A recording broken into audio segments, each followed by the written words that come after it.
August 29వ తేదీ ప్రారంభమైనటువంటి భారీ వర్షాలు తుఫాను ప్రభావంతో విజయవాడకి చరిత్రలో కనివిని ఎరుగని నష్టాన్ని కలిగించింది.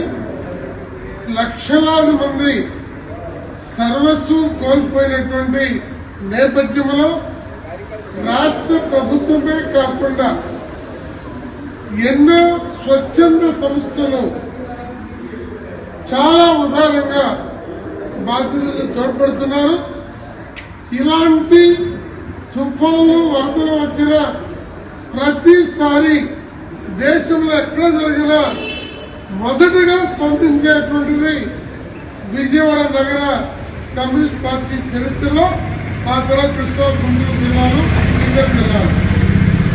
అలాంటి విజయవాడకే కష్టం వచ్చినప్పుడు రాష్ట్రంలో ఉన్నటువంటి అన్ని వర్గాల ప్రజలు పెద్ద ఎత్తున ప్రభుత్వానికి చూస్తున్నారు. అలాగే సిపిఐ పార్టీ 2వ తేదీ నుండి ఈ రోజు దాకా ఏఐఎస్ఎఫ్ ఏఐవైఎఫ్ పార్టీ నాయకులు పెద్ద ఎత్తున సహాయ చర్యలో ఉన్నారు. అందులో భాగంగా ఈరోజు తూర్పుగోదావరి జిల్లా సిపిఐ అలాగే జట్ల కార్మిక సంఘం చాలా ఉదారంగా 500 మందికి మరి 8 కేజీలు వస్తువు రూపాన తీసుకొచ్చారు. దాంతోపాటు మరికొన్ని దుప్పట్లు కూడా ఇవ్వడానికి వారు ప్రయత్నం చేస్తున్నారు.